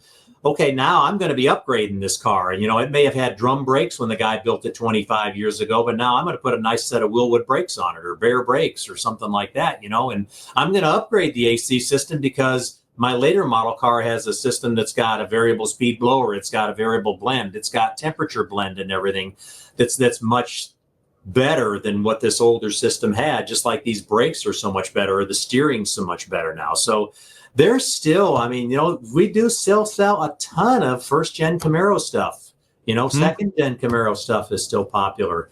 you know, the thirds are starting to catch on a little bit because, you know, again, the guy that had the mullet in the 80s to go along with his T-top Z28, you know. Oh yeah.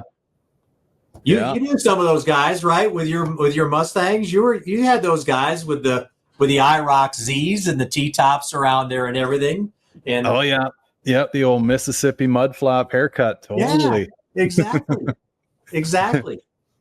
So on that vein of like the F100s, like with all of the new options that people have for power plants, are you guys doing kind of an a la carte style bracket compressor? Yeah. Oh, you are. Okay. Yeah. Oh yeah, for sure. And we've that's like been available. Coyote, for Godzilla, small block, like shit. Right. It's endless. Right. You know? Look at Chris. I mean, you're putting a Godzilla motor in that one, right? I mean, Coyote is a huge motor swap for a lot of the guys. And, you know, so on the Chevrolet side of it, it's the LS or the LT is the common thing anymore. But yeah, we're very much set up to whatever engine you got. And we've got brackets that'll go with most of them, you know, most of the popular things. And we try to make our kits as flexible as they can be to where you may end up having to crimp just the two hoses at the compressor because there's different compressor mounting areas or things like that. But that's the majority now, not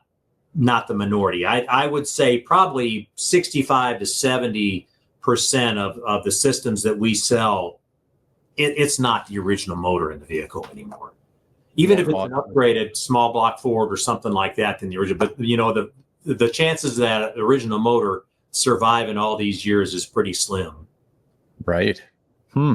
Is like with some of these motor swaps, especially like the takeouts, you know, somebody's got a Coyote out of a whatever, half-ton F-150. Right. Is there an opportunity for them to say, keep the OEM compressor and flange it up with?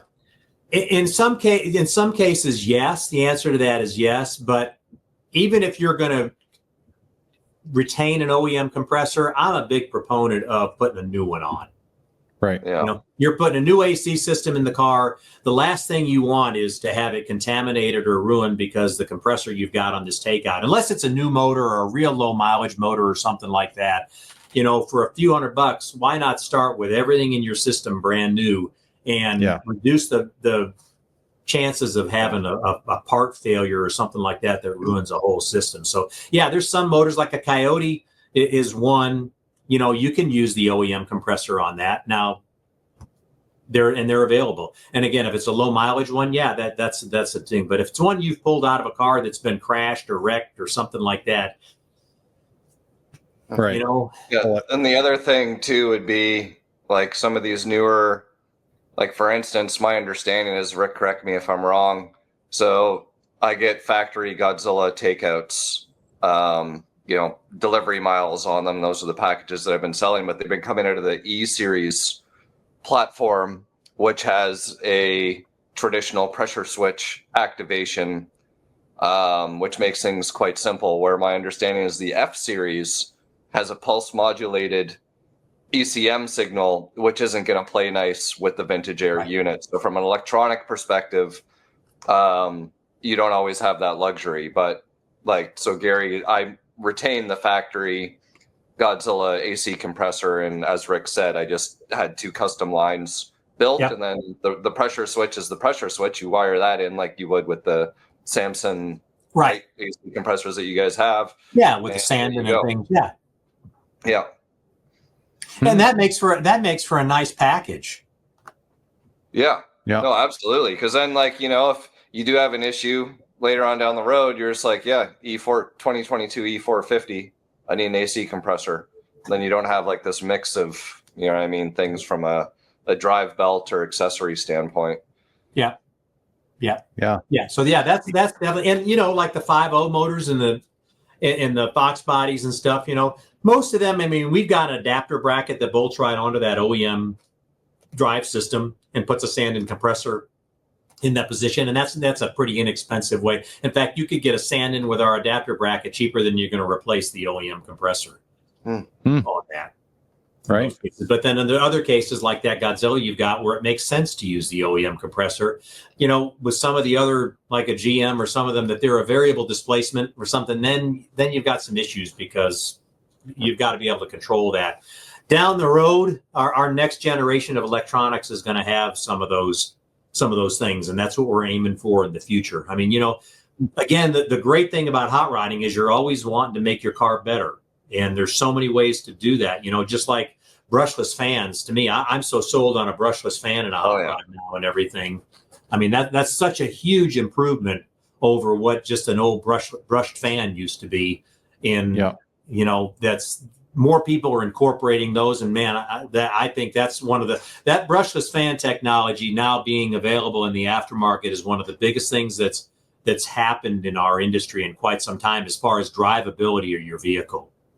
Right. No, I got to say, when I did that twin turbo Coyote build, and the turbos were literally right in the front of the motor, like between the radiator and your accessory drive. Yep. And the customer was gung-ho. He wanted AC. So by the time I had an intercooler, AC condenser, radiator that fit with 2 snails, I tried every concoction. I was on the what is it? Not Redline, not the water wetter. There's Liquid Frosty or something Frosty, which doesn't have freezing properties, but supposed to run cooler. Yeah. Evans Pool is one of them like that. And then, finally I came across that brushless ball that just managed to, I guess the bulkhead portion of the actual drive unit just slid between those turbo blankets.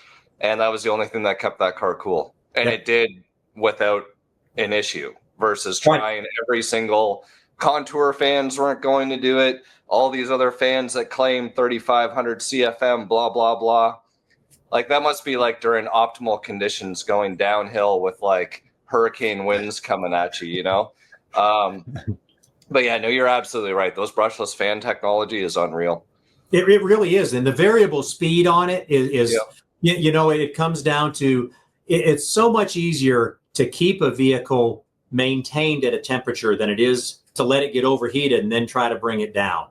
And if you can start that fan spinning before the engine gets too hot and you just spin it at what it needs to maintain that temperature, that's such a huge difference.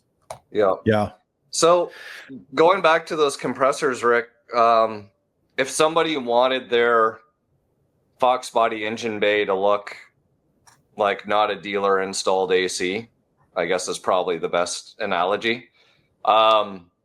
Could you run the vintage air kit with the factory AC compressor? Yeah. Yep. Yeah, that Ford compressor that's a fixed displacement compressor, and it'll work fine with our system. Okay. Oh. That might be extra slow now because I have a brand new one, and I'd hate to not use it. The only thing we got to kind of figure out on that, take a look at, is we've got to adapt from those hard lines on that. We've got to get to a female O-ring where you can get the hoses to hook up, and that's going to be the biggest thing. But there's ways to accomplish that as well. Oh yeah, okay. Yeah, because they do kind of have a haywire routing off the original compressor. Yeah. Along those same lines, Rick, if and I'm a long ways away from ever having to worry about this, but if this car ever needs a heater core, I'm assuming I'm calling Vintage Air. Hey? Yep. And that heater core is replaceable if it ever goes to that. And, but that's the great thing, again, about how chemical technology has changed through the years, that as long as you keep fresh coolant in that, you should never have a heater core problem. And, the antifreeze today, the coolant that we have today, as long as you keep it changed like it should be and everything and circulate, you should never have a heater core problem. You should never have an AC coil problem as long as you keep things maintained the way they should be. And, you think back to how many times you've had to change heater cores in cars. It's because of corrosion issues that it caused that, because most of the time, people never change their antifreeze, and you had that older glycol antifreeze that became pretty corrosive if you just left it for years and years. You had electrolysis in it and everything, and that's what destroyed the heater cores. Right.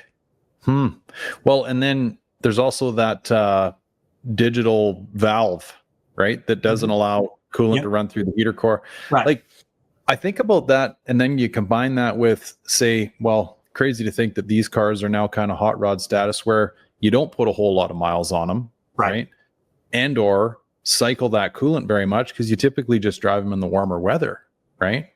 So I guess maybe it's a little bit of a thing to keep in the back of your mind, right? To get it out in the cooler weather and run some of that stuff through it. And you can cycle it through. And the great thing, like that Gen 5 system that you have, that heater control valve is open most of the time because you're keeping coolant in that heater core. And then you've got a blend air door between your AC coil and your heater coil, just like an OEM system has. And that's what you're modulating your temperature with. So even, you know, if it's on a 70-degree day, you're going to be running your AC, but you don't want necessarily, 39, 40 degree air hitting you. So you turn that temperature knob a little bit and you're moving that blend air door. You've got coolant running through that heater core at that point. So but you're exactly right. You do need to circulate fluids in these cars. I mean, when they sit, gosh, that's the worst thing for a car is for it to just sit for anything. I mean, gas and any of your rear end greases, any of that stuff, they need to be circulated. For the worst thing you can do is sit. Well, it's true, right? And the one that this is just one of those old boy things that has stuck with me my all 44 years is, doing the whole, like, this is more of a Canadian thing, the winter fire up, right? And let them sit there. Right. And run a whole bunch of condensation into everything and then shut her down and think you did yourself a favor. It's like, no. Like, get them out, get all that moisture out of them. But for most Canadians, that's unrealistic to think that you can do because you got 6 feet of snow out your front door, right? Yeah, that's that hard thing. I mean, I don't know how available ethanol-free fuel is up in your area. I mean, can you buy ethanol-free fuel up there? I mean, that's a game changer in keeping your fuel stable, and not destroying things. And yeah, no, pretty much everything we've got around us has that warning label on it, right? You could have 10%, you could have 15% ethanol in it. Mind you, that might be a little bit of a lie. I think if you get up into like the 93s, 94s, you're good. But I don't know. Fuel's another one, right? It's like, what oil you run in your car? It's one of those. Canada up there, Gare? Yep. So they're the ones that took over the Sunoco Ultra 94, correct? No, I think that's Chevron. The highest grade fuel that I'm aware of around me is Chevron at 94. Oh, you got 94 up there. That's good. Yeah. So like Ontario side, Sunoco used to have the 94 and that was the go-to. And I think, shift to whatever, I think Sunoco's kind of went away in the region, but the Petro-Canadas took the 94. They're still buying, or at least they were. And to my understanding, that was sort of the one that didn't have the ethanol content. That's why everyone always gravitated towards it. Right. Yeah. Maybe we need to go back to leaded fuel. There you go. There you go. Yeah. There's an interesting conspiracy theory surrounding that whole thing too. It's I'm not qualified to tell it, but an interesting deal surrounding all that. And actually, leaded fuel is still a thing in the Middle East. Yes, you're right. I think is it India? No, India got rid of it. We actually went down this rabbit hole because I think we were talking about what the evolution, how long it would take for globalization of EV vehicles. And we brought up this whole leaded fuel topic. And I remember we looked and there was still some places that still, or like in India, out of all the places, I think just converted over recently and got rid of their lead. Yeah. Yeah, it's actually an interesting little tidbit on these cars, Rick. These Fox bodies that went to the Middle East, they've got a different computer in them. They don't have O2 sensors. Really? And it was all, yeah. It's a whole nother like version. Well, same car, but you get into the inner workings of it all, and they're totally different. It's like military spec deleted and tuned. Was there quite a few of those that went overseas to the Middle East? this is a topic that we talk about quite often on here because we're so interested in, like, it's any kind of car culture related topic, right? Where you're like, oh, I've never heard of that, right? And your interest, it's that level of intel. And we had a guy on from the Middle East a long time ago now, and he spoke on it a little bit. And because we were trying to figure out initially why there was such a craze for these cars, at least in today's day and age. You see a lot of these guys in the Middle East with them. And my theory on it was, you know, a lot of those early 90s, like Mercedes that kind of had a similar front end look with the big headlight and stuff to these, they were over there. And I thought, well, is it maybe, you know, that's sort of what they grew up knowing and liking, and then they started bringing these cars over. I was totally unaware that any of these cars went over there in new format, but as it turns out, they did. And they were all I didn't know that either. That's interesting. Yeah, they're all these Middle East spec that essentially, like Chris said, military or hot rod spec. No O2 sensors, different computer in them. Yeah, there's all kinds of differences.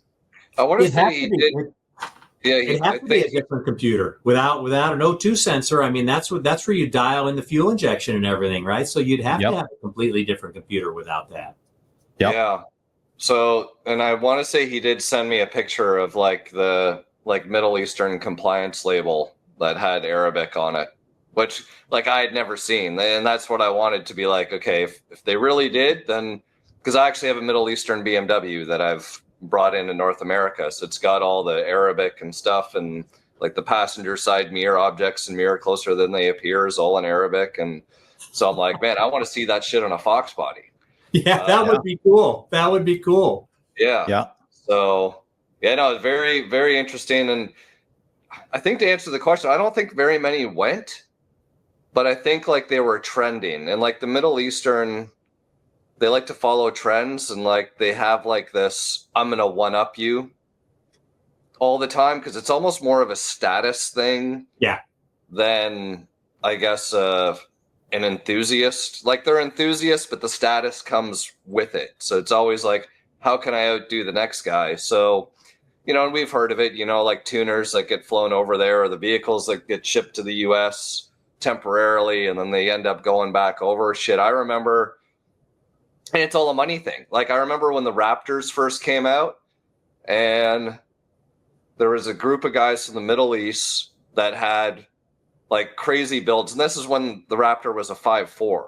You know what I mean? Like anemic, whatever. So they had them fully built, I think with Whipples, or they were using something off Lightnings, and actually having them like air shipped to Africa for African hunts. Wow. Like, I want to say, like, I remember this from like SVT Performance or something. Like, you know, you get these Middle Eastern guys in there and everything else. And, but then there was vehicles, you know, Lightnings were never sent over there. SRT-10 Viper trucks were never sent over there. Ford GTs were never sent there. So like those vehicles, like I had my Lightning sold before I even landed in the Middle East when I decided to move there. And it was like, those are the exotics of the region. It's like here pulling up in a Ferrari or a Lambo. Right. Yeah, anybody can buy a Ferrari over there, but it's a little different. They had a show over there in Riyadh a few years ago. Oh yeah. Remember, did you go to that at all? I didn't, but I'm pretty sure I know what you're talking. Was it, they did a SEMA version over there or something like that? Yeah, kind of their version of SEMA. It was very interesting. We went over to that and everything. It was an interesting deal. And more interesting than the show was the hotel I was staying at. There was a Cars and Coffee at a mall that was right next to the hotel. And the vehicles that showed up with that Cars and Coffee and talking to the guys that were there was more interesting than the show itself, because the show, most of the people that couldn't even afford to go to the show. I mean, that was interesting. But the Cars and Coffee was really interesting because there were a bunch of square body GM trucks there. Oh, yeah. And talking to the people, they were ones that had gone over with the oil companies and stuff that they had ended up keeping. Well, similarly, like you'll see all the old Crown Vics and like the box Chevys, right? And some of those, same thing, but like they were actually Kuwaiti escape vehicles because their long wheelbase could actually drive through the desert. Right. So yeah, no, it's crazy just what you can see and experience over there, and I guess just the reasoning because it's different. Like It is. why they're there versus why, like here was the working man's Right. vehicle or whatever, but over there it was something else, right? Right. Like when Mercedes first came over here, in Germany, there were taxi cabs. Over here, they were a luxury vehicle, I mean, Yeah. same type of thing. Well, you guys must ship quite a bit of stuff over there then. Hey, Rick? Not so much there. We really, our biggest international markets are New Zealand and Australia is two. Okay. I mean, they're very strong car cultures in both of those countries. So much. I really thought, one of the reasons we're going for that show over there in Riyadh was trying to, expand our Middle Eastern reach and everything. And there's hot rod shows or hot rod shops. They're in Riyadh, and there's in Dubai, I know, has some as well. And where were you, Chris, over there? I was in Dubai. Dubai, okay. And how long ago was that? From 2010 to 2020. So okay, you were a long time then. Yeah, no, it was supposed to be a year, turned into 10. But yeah, to your point, I think a lot of people buy or have their cars built in North America and they ship them over. Yeah. It is the real result. Like, don't get me wrong. Yeah, you're going to have guys that need replacement parts. There's going to be some of these shops that are doing some stuff, but it's not at the scale that it is here. And oddly enough, I lived in Australia for a year as well. And man, like, they're nutty down there. Like, they're just as, and it's funny, right? Like, I have some good Australian friends and they always, get on about the politics of the US. And I'm like, you guys are the exact same. I'm like an Aussie redneck shooting his fucking rifle at kangaroo signs along the roadway, drinking a fucking 6-pack of Squeeze It Dry. You know what I mean? Like, we got Miller Lite over here and we got fucking cows instead of kangaroos. Like, come on. Like, but yeah, no, they're just nutty. And right, like the whole, even Ford, right? There's no SVT. It's the FPV line, right? And they were dealing with the Barras and inline sixes and turbos. Like, it's funny. I feel like a lot of the technology actually started more over there. And then all of a sudden, EcoBoosts and everything exploded here. Meanwhile, that stuff was already happening in Australia for years. Right. And crazy limitations that they have. And I don't know if it's still regulated the way that it is, but I seem to remember when I was there, it was something like if you couldn't increase your horsepower more than 40%, it was illegal. They have you all had to kind go through some sort of approvals or some shit in order to do it. And even in the hot rod aspect of it, I mean, your cars have to be inspected as they're being built, and they have to have certain crash protections, and you've got to have fenders, and there's a lot of their laws are much more strict than what we can do over here for sure. And the Saudi was the same way. Yeah, but it's weird though, because Saudi you expect the money, right? But like in Australia, you get these guys. I remember when I was there and I saw. So when did I go? I think it was 2007. And I saw an SRT 10 Viper truck right-hand drive. Really? And I was like, I asked the guy because I was like at a little performance shop or something. I'm just like, what's that worth? And he's like, 150 grand all day long. Wow. Because the truck would have been 50, but it would have been like 100,000 by the time. Because their taxes, their imports, their tariffs, and the conversion, and then this and that. And then the fuel costs over there at the time were insane. So I'm like, and that's like, I think then it was the world's #1 gas consuming vehicle, So I was just like, and the guy goes to me, he's like, I'm pretty sure, he's a drug dealer. But, it's crazy to see what they got and like, what I mean? What they spend and what they have. Because I've sent a number of Godzillas over there. Oh, really? It's even comes down to like the time of year when I'll send a motor over.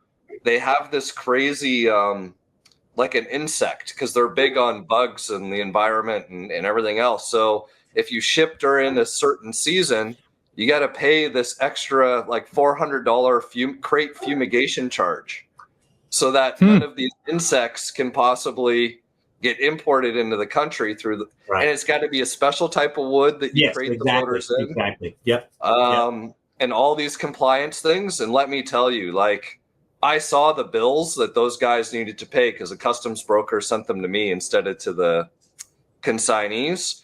And I'm just like, holy hell. It's like, Gary, if you think you have it bad in Canada, it's worse in Australia.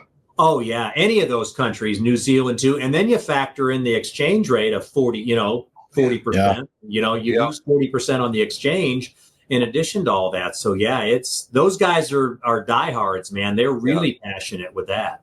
No, hot rodding ain't cheap over there. Yeah. Rick, do you guys have options for that Barra motor? Because that's such a common swap over in Australia.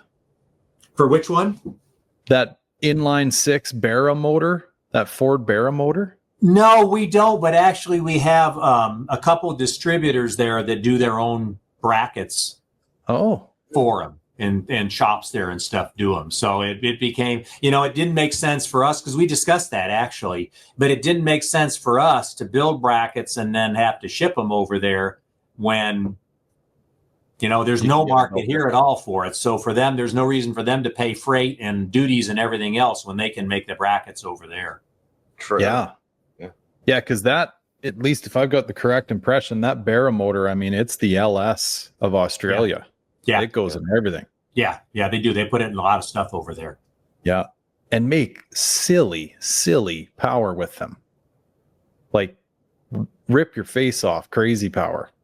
It is amazing when you consider, again, you think back to when you first started working on that Mustang of yours and what you had to do to get horsepower out of them and everything. I mean, Chris, you were talking about that twin turbo. I mean, turbos changed the world in a lot of ways, I mean, in producing horsepower and supercharging and all of that and everything. I mean, it's amazing.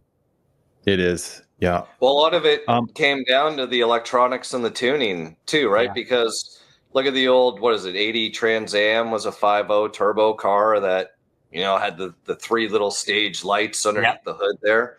But like still that thing was anemic. I think they'd even make 200 horsepower, Maybe. Yeah.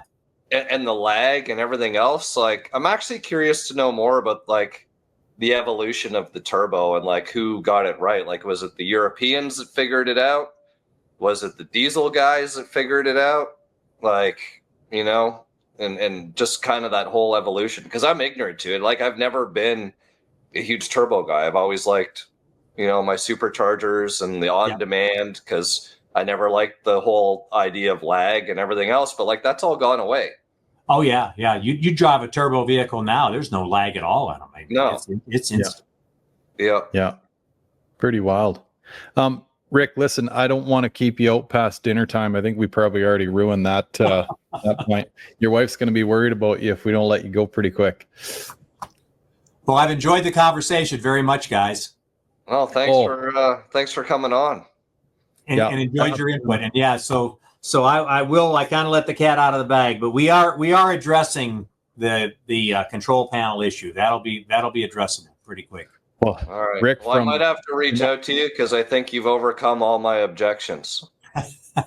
Well, good. Yeah, that's good. Yeah, from our perspective and everybody that there was a lot of interest at that Ponies in the Smokies show. People wanted to see this because I had documented the whole thing on YouTube and stuff. I can say firsthand that, I think like you guys overcome that control center and you're going to be busy. Good. Very busy. That's good. I mean, that's a very cool niche that, that Foxbody. And I think y'all are seeing growth in that as well, aren't you? I mean. Yeah. Oh yeah. Yeah. There was actually there was a massive article in the latest SEMA mag actually focused on the Foxbody. And essentially saying it's back and, the next 10 years, all they got to do is start popping out new shells like they're doing for those Camaros. And that'll be that. Right. And I think, the trim parts you're already seeing more of the trim parts being available and everything. So, I mean, that's not a complex body tooling when you consider it with so many other things. I mean, that's a pretty simple tool. Yeah. And, when you see a outfit like Roadster Shop with 2 different chassis options. Yep. Like that's a pretty big investment in terms of Yep. R&D and kind of telling you which Yep. way the path is for the future of that platform. Yeah, exactly. Yeah. I mean, that's a high, you can buy, like you said, it's not even just one chassis. They've got multiple options available on the chassis on that. And man, talk about bringing a car into the future. I mean, their chassis, that's a huge upgrade. Yeah. No, it's true. But yeah, thanks so much, Rick. Absolute pleasure to have you on here. Appreciate you taking the time, especially this late in your day too. Very much enjoyed it. Was looking forward to it. Enjoyed the conversation. Look forward to catching up with you guys again. Yeah, for sure. Thank Okay, you. thanks, Rick. Okay, have a great evening. You too.